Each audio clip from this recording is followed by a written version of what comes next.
life, it's all about death, it's all about pain, it's all about destruction and the things you do in vain. Live from the Last Door in the Left Studios in sunny Venice, California, it's the Alex Duffy Show, starring Alex Duffy, with this week's awesomely special guest, the newest member of Mad TV, Melissa Paull. And now, a man who doesn't even know what Mad TV is, because he doesn't even own a TV. Oh wait, yeah he does, sorry. Alex Duffy! Life, it's all about you, it's all about me. We're all that we have, and all we foresee. So give it your best shot, it's all that you got. Might not be a lot, but that's all there is to life. Yeah! Yes, folks, it is September 16th, 2003. I'm Alex Duffy, and Steve Lyon is... Michelle. Move that mic, tonight. Alex. We have a great show. Move the mic. Move the mic, move the mic, move the mic. Got it. Okay, you're going to take it? Thanks. There you go. Questions from the audience. Hey. Ah, yes, the peanut gallery. Yes. Now, we have a great show tonight, and we have a guest who's gone from being special to being extra special because she has just been added to Mad TV. Oh my God! And not like added, like she's been added to, I don't know, like the dressing room or something, hanging up coats. No, she's actually going to be on the show, replacing Deborah Wilson. I mean, wow. Yay! That's pretty big.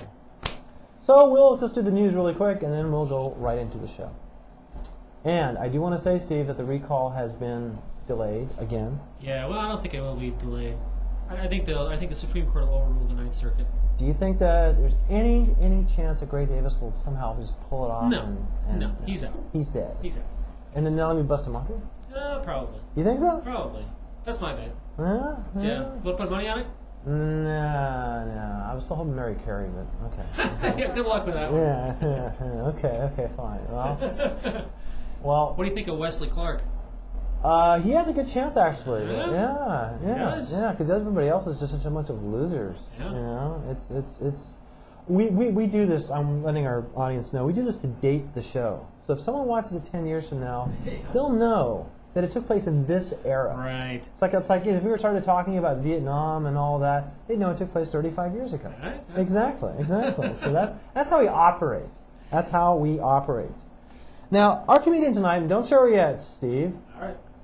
I went to the M Bar one night, and it wasn't the greatest show. And there was one comedian there, though, who was very, very, very funny. And so, she's here tonight. But hey, guess what? Now she's on Mad TV. Oh my God, that's like the big, shocking surprise. And she's only 23 years old. This is it. We are in the presence of a big, upcoming star. The one, the only, the extremely talented and funny Melissa Paull! Yeah! No build up or anything. Yeah. That was unbelievable. Well, welcome to the show, Melissa. And you are... You put so much pressure on me to be fucking outstanding. Oh, you are? You just automatically are. So That's we're retarded, not worried about it. We're not worried about it. Right. So now that you're like, here's like your curve. You're like on your way to be a star, also. You know, it's gonna happen. Yeah, I crapped my pants. That's what happened when I actually have diarrhea leaking from my pant legs right now, which is really uncomfortable for interview. Yeah, This is the place to do that. it is great. Yeah. Sorry. So how did you start out? How did you get into comedy just originally? I got into comedy because I didn't want to wear tight pants. Okay. And basically, all these stupid girls with the tight pants wanting to be actresses, whatever, and it's just so fucking uninteresting to me. So I just decided I can wear baggy pants if I'm a stand-up. How long have you been doing stand-up? 2 years. And did you like what were you doing before that in terms of I acting and hosted stuff? this really god awful internet show. Eruptor. Eruptor. Yeah. Not like the Alex Duffy show. No. No, I hosted this thing, and they kind of flew me around, and I interviewed like sci-fi geeks and so on, and I did stand up at these convention halls. Was that where you learned to write stand-up? Yeah, basically. My family's all really hilarious too. Like I grew up in a really funny environment. And you did grow up in L.A. Yeah, I grew up in LA. So you're not like we have so many transplants from Boston and New York in the show. You're actually from this from here. city. That's why I have the circles under my eyes. Ah, the late nights. Yeah. Not drugs all the time. So how did you audition for Mad TV? What was it like? Well, I did stand up, and they came out to see me do stand up, and I'm kind of animated on stage, and then they asked me to come in and do 3 impressions and 3 original characters, and I just kind of did it. And I jumped through like 20 hoops, and then. What kind of characters did you do? My impressions? Yeah. I do. Or are they classified? You're signing some agreement you can't talk about. I guess they kind of are. I mean, just your big celebrity. I look like Kirsten Dunst and Cameron Diaz, so I. Oh, yeah. There's a little bit of Cameron Diaz. That's who I look like. It's pretty easy to do impression. They're both so stupid. What do you think of Hollywood and show business and all the wonderful people you meet? I think that working in Hollywood has the same level of integrity as maybe doing a donkey show in Tijuana. All right. That's what I think. A little better pay. But there are people who somehow just. About the same talent. About the same talent. Yeah, your daughter's fucking Eeyore. Tune in. But there are people who somehow break out of the pack and just leave like all the losers, like let's say me, behind. Mm-hmm. Now, yes. How does that happen? Like, how do you know those people? Like, what separates the wheat from the chaff, so to speak? It's certainly not about having a tough skin, because I'm very sensitive when it comes to all of that shit. It's just this preconceived notion that your shit doesn't stink. Like, if you carry that off, I find then people kind of buy it. They're like, oh, her shit doesn't stink? Oh, great, let's hire her. Like, if you walk into a thing and you're all needy and whatever, then, they'll smell that. I don't know. Yeah, they smell the fear on you. Yeah. If you pretend like you really belong there, then I think they're like, we should have her here. She seems like she belongs here. Right. But you're gonna have to write comedy on Mad TV. Mm-hmm. So. But the writers are like great. So. You have to. That's a funny show. I'm sorry to interrupt, but Mad TV is a funny show. Yeah, it's hysterical. Kudos to you for being on that show, because I think that it sets a standard. I mean, I don't know how people feel about Saturday Night Live, but I think Mad TV is almost always funnier. Yeah, no, it's a good show, and it's just getting like younger and cooler, and like people are really tuning in. Are you going to be writing your own skits in the show? I mean, you can pitch in ideas, but the writers they kind of get an essence of who you are, and then they write the sketches for you. Ah, okay, but I mean, So what's the schedule going to be like when you do a show, for example? Like, is it in front of a live audience, right? Every other week it's in front of a live audience. It's half live, half taped. Ah, okay. So they kind of like balance it out. So if there's any mess ups, and then what's the lag time from when they actually film it to when they put it together and put it on the air? I don't know yet. You're gonna know. I'm gonna know. Okay, yeah. Okay. Second week. Well, you'll see me on the air second week of November. Wow. Which I'm very excited. Well, talk about the LA comedy scene as someone who is I guess almost leaving it now, but although you can. No, absolutely not. Absolutely not. No. Okay. Stand-up's my first love and my first obsession. Okay. There's no way. But you get control, right? Because you do your own thing. Yeah. It's the only thing that I can. I mean, well, tell us a funny story. Oh, that's a lot of pressure. I'm not. Okay, then tell us any story, like something that happened one time when you were at a comedy club that sticks in your mind. When I said that, what stuck in your mind?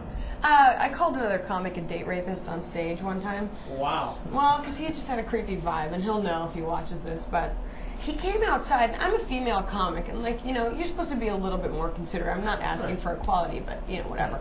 But he puts his arm up and kind of corners me and says, don't call me a fucking date rapist, and now we have, fights all the time. That's it. Oh, so you run into this guy. You run into this guy. Okay. Have you done performances outside of LA? Yeah, I've done New York. That's it. But I'm going to do an East Coast tour soon.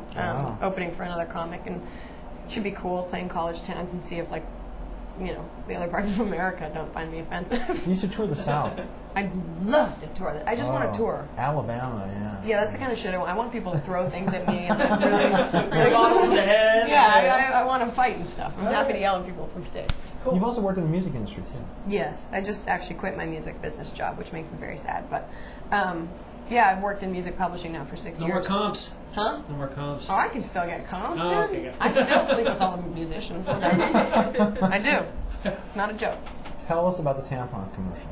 Oh, well, I did a lot of character study on the tampons commercial. I've been using feminine hygiene. No, I have. It's so busted.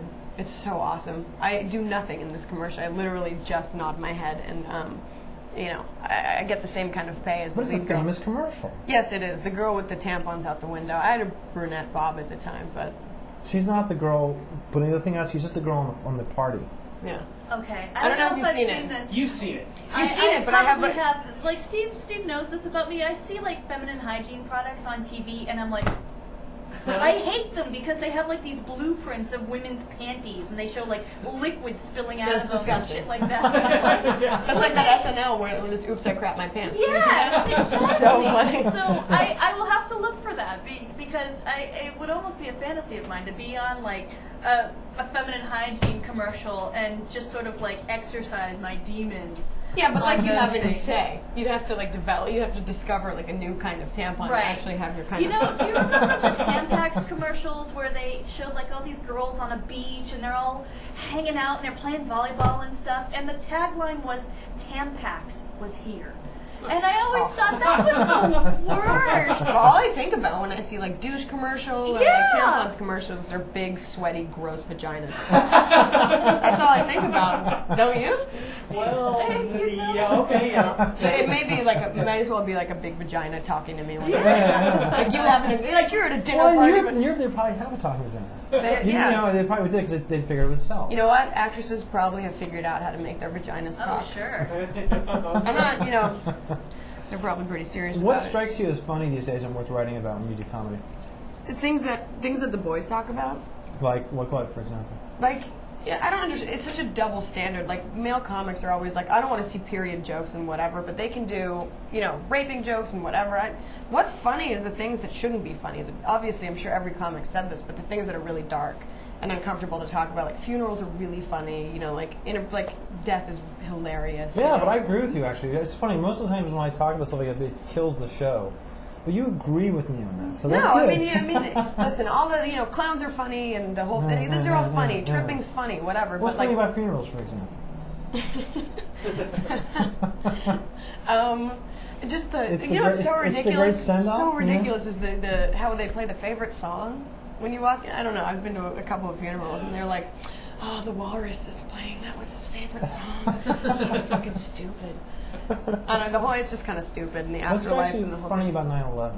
I don't want to talk about that. See, there's kind of a limit you can go. That was in New York, You know what right? I mean? Yeah. Yeah. You can only go so far on the dark stuff. You know. Well, I mean, there's plenty of material in 9/11. There's a lot of funny granted. stuff since 9/11, like all that we've done since then, you know. But Yeah. that actual day is. All the bullshit related. Do you feel Right. safer since 9/11? Have we done? Are we winning this war on terror? Are we basically there's not going to be any more terrorism? No, this is going to go on for years. Yeah. It's a terrible, terrible move. George Bush is a dilettante. I don't. It's a horrible, horrible thing. I don't care to articulate because it's so overwhelmingly ridiculous and awful. Yeah. Well, I mean, the thing is, you can't control all that. It's just like you can really only take control of your own life. And even then, you can't really do that. No. Really, it's just I don't know. But okay, let's talk other grim things are funny. What are the grim things that are funny? Yeah. I don't know. Like Dinner with your Alex's ex-boyfriend? theme song. My ex-boy, with my ex-boyfriend. That's pretty funny. It's not grim though. Yes, it is. Oh, No, grim. I don't want to talk about grim things. Okay, we're not going to talk about grim things. Well, what have you been writing about lately? Just in terms of funny stuff. I've been wanting to do a lot of fart material lately. Okay, so passing gas. Farts are funny. Yeah. I dated a guy, and within the first half hour of our dinner, he said, I just have really a big problem with jokes about flatulation, so if you could not, that'd be great. And I was like, this date is completely over. If you can't joke about farts with your significant other, then I would just fucking Did call he it just a night. like randomly bring that up? Did he just say? Yeah, out of nowhere. He was like, please don't joke about farts. It's just something I Oh can't my deal gosh. with. Do you I mean, think- you're in a really loving relationship when you can give someone a Dutch oven. Oh, hell yeah. You know what I mean? Absolutely. That's funny. Or window lock. That's funny. I love that. Yeah. May I ask you, Melissa? You've been doing comedy for 2 years. That seems like not a long time. I know, You're and it already, kind of like, pisses a lot of people off. But Well, I'm not pissed off. I She's think totally I pissed think off. it's fabulous. I mean, this is like a rocket trajectory. How did you go from where 2 years ago to now? It's kind of weird. Like the thing is, like in my defense, like I should have been doing this like some other 5, 6, 7, 8, 9, 10, 11 years before something like Mad TV would break. But I kind of feel like I've really, really worked my ass off, and I've really done shows every night, be it like coffee houses in the Valley, whatever. And then like Leslie Wolf, who came here, she kind of gave me my first real show.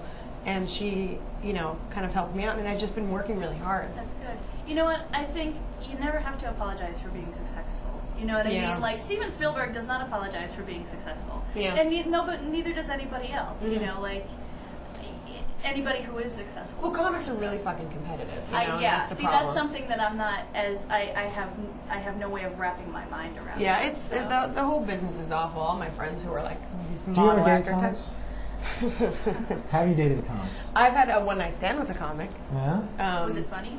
No, it's not funny. See, when it's like, you know, a comic and like a non-comic can date, and it'll be great because one of them will stand out as like an exceptionally funny person. But if it's comic, it's like two negatives, you know, like, and it just becomes this dark hole. You get competitive. Yeah, you get competitive, and then it's not funny. You know, because you're like, are you bouncing material off of me right now? There's nothing funny there. You know, you're being very funny, and I'm not. Comics can date comics when you're in like a circle of people, and you're like meeting parents, and they're like, God, he's so funny. That doesn't make sense. What do you think about when you think about like when you write jokes about men and women? What do you focus on? Things that really hurt my feelings. Like what? When I get dumped or something, because I feel like the only way I can really process those kind of rejection feelings is to write about them and kind of humiliate the other person, or it's just kind of. So give us an example. What would you say? Like what's a good dump? I just got dumped for a burlesque dancer, and I haven't even written the material yet, but it just sucks so fucking hard. It sucks so badly. A burlesque dancer, not quite a stripper. There's no punchline there. I've been doing it. I've been opening my set for a week with. I just got dumped for a burlesque dancer, and there needs to be a punchline. It just pisses me off, but I know it'll be a really good one. It's a fun statement. It's a fun. It's burlesque dancing. It's like what? Yeah. Who does that anymore? Who does that? Yeah. And the thing is, like, yes, it's intriguing and stuff when she has her makeup and her little pasties on and the whole thing, but off stage, she's kind of a fat fucking idiot. That's what I mean. Wow. I met her. Wow. Do you also want to go into acting as well? I've done acting. I mean, do you want to be a comedic actress, or do you want to just do the whole gamut? I guess. You know, the Cameron Diaz thing. You can do comedy. You can do a but serious you know that's role. so backwards that Cameron Diaz is considered a funny Yeah, actress. you think so? Why? I don't think she's funny. For her to dance around in her underwear doesn't make someone funny. But she's Sarah Silverman's funny. She's kind of gotten this reputation as being able to do both. Yeah, because Yeah. you know, there's no such thing as a funny leading lady. That's the thing. Never, ever. No, people write funny parts, but women that are innately funny, I mean, they don't give Ellen DeGeneres leading roles because there aren't really primarily any funny women. She was the voice of the fish, and you know. Cartoons are creepy. It's different. Yeah. Well, she's on a show now. I mean, you can't. You know. No, but show like television, they afford female comics a lot of opportunities in television. But as for film and whatever, Janine Garofalo will never also play a serious leading role, you know? Well, she's shot herself down too much politically, I think, Yeah. to get herself a leading role at this point. But she probably realized that she'd never have one anyway. Yeah, it's true. Well, So, I appreciate her point of view, though. me too. Yeah. Oh, yeah. But I think there's probably plenty of people who wouldn't hire her just because of that point of view, though. Yeah, totally. So, yeah. Do Because you have to be completely anonymous Oh, and yeah. unopinionated in this Yeah. town. I mean, Do you believe in God? no. No, Not at neither all. do I. Now, Okay. I mean, basically, I just find the whole thing absurd. I do too. I'm an atheist. Yeah, I'm more of an agnostic. Well, you believe in something, though, then that's Well, kind of no, backwards no, as well. No, I don't believe in something. I'm just saying I don't know. So you believe in karma, then? I don't even believe in karma. I'm just saying I don't know. Okay. When you say you don't believe in God, now that's kind of like, I don't know. It's kind of like I used to be a member of American Atheists. That's how far I. Oh, really? Oh yeah, I used to actually go on to it. And then the problem was that they make all these arguments that were almost like religious arguments. Mm-hmm. But also almost like things like, you know, there is no God because of this, this, and that. Right. And then there's people who believe in God. They go, Well, there is a you know- God because of this, this, and that. Yeah. And I just said, wait a minute. Nobody really knows. Nobody really knows how the universe got here. Mm-hmm. What do you think of all that? And why is that funny? It's funny. Well, I actually studied quantum physics for a while, just because I was fascinated by Big Bang and Right. infinite space and whatever. This is so trivial, and this is so for the internet junkies, but I do have a core belief about, you know, the beginning of Earth, and it has nothing to do with a higher power, and I just think that I can understand that you would be freaked out about the title atheist because you were a member of said atheist group. That would freak me out too, because that's what the church and the religious is. It's like weird groups that, Yeah. Well, it wasn't like a group of you go to meetings. It was more like they gave you a newsletter. yeah. And they go, this is the latest. God's still not around. Yeah, exactly. It's kind of like that. Yeah. And after a while, I said they were just making the same kind of, like you say, arguments that you hear from the church. Mm-hmm. But I mean, I'm all for separation of church and state and all that kind of stuff like that. Yeah, listen, it's fine. I'm not against anybody. It's cute. Oh yeah. It's really cute that they would have these kind of beliefs. I mean, It's cute. it's adorable. It's cute until it causes all the problems in the world. Yeah, all I do is look at the Middle East and go, maybe it's not quite so cute over there anyway. Yeah, until it starts affecting other people. Yeah. So then, basically, then do you think that I don't know, the universe is just kind of is, and you just got to make your way through It just is, and when you die, you're done, and that's it. It's been Yeah, I fun as like a believe it living too, yeah. organism, and then you die, and then that's it. And that's really a scary notion for most people, but, you know, I kind of think, like, yes, it is scary, believe it, this is the only time, and you're not coming back as a donkey, move on. Are we higher animals, basically, just a higher form of primate? Mm-hmm. So basically, you could look at a chimp society and just say, they were just a little bit smarter, they'd be us. Yeah. Yeah, I kind of think that way, too. And then so on and so forth, how many years from now, what are we going to be, you know? Well, maybe we stopped. I don't think we'll stop, it's just natural progression. Yeah? It's evolution. I think it'll just keep going. What will we evolve into? Fuck, I don't know. SpongeBob SquarePants, I don't know. We'll be like those things in the future, they show these people with these huge brains. We're all going to be Michael Eisner. Like, we're all going to be like a bunch of walking, talking Eisners. Terrifying? That is frightening. Why? Oh, are you like friends with him or something? No, that's frightening, I said. I don't know. You're like, oh, not eyes. Not eyes, Bill. He's a good friend. Are we, right now, me. H.G. Wells says that we're in a race between utopian and catastrophe. What's going to win? I don't know. Why would a comic? No. Why is he asking a comic? Let's get these metaphysical tracks every once in a while. Well, you got to find something funny about the grimness of all that. I mean, yeah, absolutely. The people, no, not so much the grimness that's funny, but the people that really respond to the grimness and are like, oh, God, everything's awful. What are we going to do? That's what's funny. Granola fish following hippies, which I love. I'm happy to be around, but just, you know, it's cool. This is just going to happen. Yeah. Let's move past it, you know. Exactly. I guess, you know, I mean, in that kind of a worldview, you can only really look at your own successes and just say that's pretty much it. That's it. Yeah. You either are a success or you're a failure, or you're somewhere in the middle. But on any other level, you know, you just go on until you die. Yeah. This woman in Japan just turned 116 today. And she actually sleeps for 2 days, then she's awake for 2 days. She's in this whole pattern of learning. Yeah, that's pretty cool. Yeah, and I saw her, and it was like she looks 116 years old. So basically, she looks like Keith Richards, right? Okay. I just saw a picture of him. On just from a few days ago when they were just finishing up their tour, and I swear to God, I looked at her and I looked at him, and I go, okay, same person. Wow. But the point being that I was thinking, she gets that far. Does she get to a point where she goes, oh well, I don't mind dying?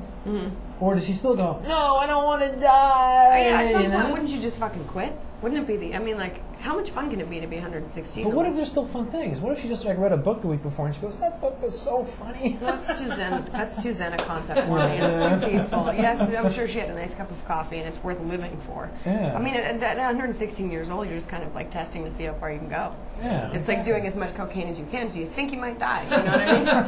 That's what she's doing. Yeah. I'd really let loose if I were 116. Oh yeah. Start taking some real chances. Maybe it's 70. Call me crazy. Yes, I would become a junkie at 70, but what the hell do I have to lose? You know? That's true, and you probably do it the right way too. You wouldn't be as reckless of a junkie. Totally. You're like, well, it's morning for heroin time. Exactly. You'd measure it out just right and everything. Yeah. Keep a journal. Yeah. And your doctor would give you, prescription and strength. And exactly. Yeah. That would be Send cool. down from Canada. Cool. If you were president, what would you do? What? If you were president. If I were president, what would I do? Yeah, I mean, you were just talking about Bush and you don't like his policies. What would you do? That's just so fucking overwhelming. In what? With everything or with war? No, you can make one whatever? decision. Yeah, one decision. One thing's going on right now. What would you do? Put music programs back? I fucking don't know. I don't talk about politics and so on. That's okay. That's fine. That's fine. I would put, I did stop me. Yeah, well, I'm not into politics. What would I do? It's a comedy show. I'm not gonna. Well, then you might have a funny answer. Oh, I'd make prostitution legal. I'm sure it's a smaller thing. See, you'd get Alex's vote for that. Well, I mean, it's just absurd. I think it should be anyway. Well, I think basically drugs, gambling, and prostitution should be legal because people are going to do them all anyway. So why not tax them and regulate? I so agree. that people don't die. Amsterdam. They even have like safe rooms in Germany now where you can go and snort cocaine and do heroin, and basically there's a doctor in the other room. I'm German. I know. Yeah. Well, there you go. So They have those in Canada too. You do? Yeah, Canadians know how to party. Hell yeah. Well, there's nothing to do up there. I mean, it's cold. I know. Yeah, well, it's such a grim world, but you just gotta press on. That's too optimistic for me. Go have drinks at Shane's or whatever. Yeah. Do you like West Hollywood? No. No, you don't like it? No, it's fine. Listen, it's fine. We considered moving there, but we decided not to. It's just too much traffic on the weekend. Yeah, I mean, there's shortcuts all around all that stuff. I mean, if I had my druthers, I'd live in Venice, but Mad shoots that way, so I don't want to commute. Where do they actually shoot at? Hollywood Center Studios. Is it in the center of Hollywood, literally? Or? Yeah, it's right there on Los Palmas in Santa Monica. Wow. Oh, cool. Yeah, it's right there. It's pretty nice. And it's a cool old studio, you know, so you can like bike around and have a good day. Oh, nice. It's not one of those anal retentive lots where everybody's all cracked down and No. security hardcore and that's Yeah, good. yeah. What do you do for fun? What are your hobbies outside of this? Outside of comedy? Really? Yeah. I do a lot of sports. Yeah? I play softball. You emphasize on your Friendster site that it doesn't mean you're a lesbian.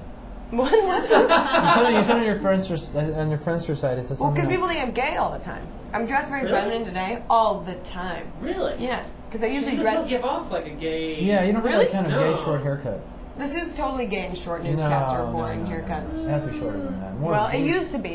And I never. This is like a very Maybe when frilly it was shirt. dark. Huh? Maybe when it was dark. It was With dark, the yeah, blonde but I always wear jeans and like I don't really wear a skirt and whatever, so people Oh. always think I'm gay, which is totally fine. You know, like everyone's fashionably gay a little bit. I mean, Right. for women, it's Do women ever hit on you?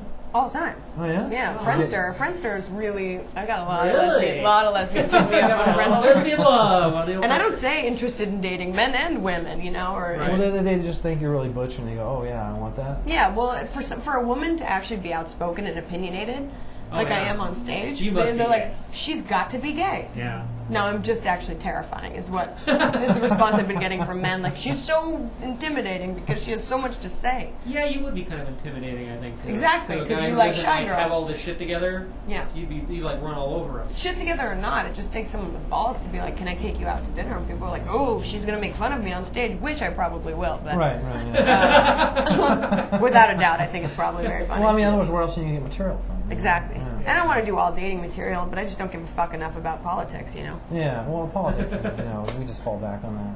But, And then like conversation like, "Do you believe in God?" well, no, that's a good one though. That's a good That's one good. because people will actually who watch this interview are going to know like that is something about you that's probably no one's dare going to ask. Mm-hmm. Come on, you're on Entertainment Tonight, which is going to get thousands more viewers, Mm-hmm. millions. Okay, let's just say 1000000s. They're not going to ask you something like that. Yeah, but you're okay, going to but- have a handler by that point. But like, isn't that one of the 3 things you're not supposed to talk about? Is religion, Yeah. sex, Politics and and sex. sex? Those are 3 things. Yes. Well, yeah, but Alex will hit 'em all. but we can do that. We can do that. Though. And I mean, it's, You're not why supposed to not? talk about sex? Mm-mm. Really? Yeah. That's too bad. Well, I guess you can once you've had like a sitcom on the air for a while, and then you can come out, Yeah. but not right off the bat. Yeah. That's right. Well, we're gonna ask the closing question, and this is the closing question. No, I totally. I was supposed to study. Oh this. no! Don't worry. You'll come up with something funny. No. If you had to sum up your philosophy of life in a couple sentences, or one sentence, or a paragraph, or whatever, what would it be? My philosophy. Can I have one word? Yeah. That would be unique. My philosophy of life? God, I wish I'd really thought about that. Oh, anything that pops in your head that's funny. Jackhole. Jackhole. Okay, that's Okay, great. sorry, that's all I thought about. That's the best Is that answers the we've ever company had. from Spumco, John Krigfaluski? Yeah. No, is it? Just jackal. Like that, yeah. Nice little fart noise. Yeah. Yes. Yeah. Well, you must. I mean, I guess that's it. We've run the camera now. We have 3 minutes left. So, Do you have wanna, any plugs? Or do you want to plug Mad TV or any of your friends or anything out there that in Webland? I call them shout outs, but Shout outs. Do the shout outs. Feel free to shout. shouting out. First of all, your website. Where's it going to be? MelissaPaul.com. MelissaPaul.com, yeah. And that's with It's 2 in L's. So words. most people don't know. Yeah, that. it's a very basic website, and it's just going to be kind of like maybe a picture or two, and Of maybe course, some Mad TV is video. going to make a website. Yes, I'll be on the Mad TV website soon enough. But Naked photos? naked always show some pink. Sweet. Got to do pink, and that's how you get your people. Yeah.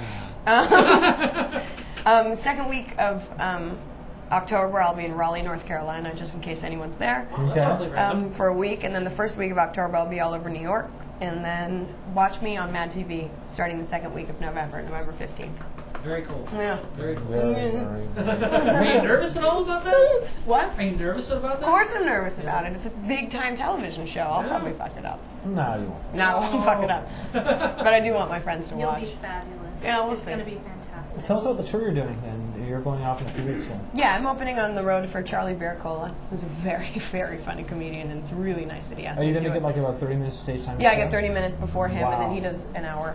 That's Oh, cool. amazing. In You're like gonna- college town, so like people are going to be like, throwing rulers at, I don't know. So is it just the two of you basically, Mm-hmm. and so then basically it's just all these thousands of kids, college kids. Like standing up and screaming Oh, like college yeah. kid stuff. It's gonna be awesome. Yeah. Yeah. There's like yeah. a big famous place in North Carolina. Well, called- you can't go back to the small circuit then after that. I mean, What are you talking about? No, I just still want to do every room every night. Every room every night? Yeah. Wow. Oh, The okay. smaller rooms are really fun. Like Sure. the Finn McCool's right here on Main is a great comedy room. That's a on cool little Mondays. bar. It's totally fun and it's tiny. Yeah. And you can work out new material there. Ah, Like I'm not okay. going to bust new material at like the Improv or something, you know. Well, of course not. Yeah. Yeah, so I'll do all the little rooms. I Do you like. normally do a pretty long set, or is 30 minutes pretty tough for you to like get into It's that? totally tough. I Is it? mean, because you're at tops in LA, you can if you're like my level, you can get 10 minutes Really? at the maximum. So I just kind of I've looked at 2 years of video and I'm kind of piecing together all my material and writing some new stuff and then just kind of winging it. Oh, cool. Yeah, Right on. that would be cool. Trial by fire. Yeah, exactly. Well, do you want to basically, when you're not doing Mad TV, you're going to do tours? When Yeah, You can? yeah. Just basically work all the time if you can. Yeah, I mean, if I'm done on set early enough, I'll do a show. Like, I need to do stand-up, otherwise I'll fall apart. Like, Just basically just for developing material, just because you have to do it. You just got to get out there and come on. both. I have to do it. Awesome. It's totally addicting. I believe it. Well, it's addicting if you're as good as you are. Oh, You can thanks. basically get out there and get people to actually Alex pay you to do never it. got Yeah. addicted. Yeah, most people don't get addicted because they're not that good. You know. Yeah, if I get like a big room, then I really have a good time. That's cool. Well, awesome. Well, thanks so much, Melissa. And are you ready, Mr. I'm Lyon? almost ready. Almost ready. Yeah. Well, anything else? Any I last am ready. closing comments? Anything you want to say? No. No. Okay. That's good. That even No. that even in and of itself is a comment. Yeah, I know. It's pretty profound. I usually. It's profound as Jack. Jack, I really blew that one. Someone actually said 42 That's all once, right. so that was shorter. 42. They got that from the Life, the Universe, and Everything, whatever that. Hitchhiker's Guide to the Galaxy. Hitchhiker's Guide. Yeah. Yeah. That's what I got that from. Jackal. Are we ready now? I'm ready. All right, folks. It is September 16th, 2003. Good night.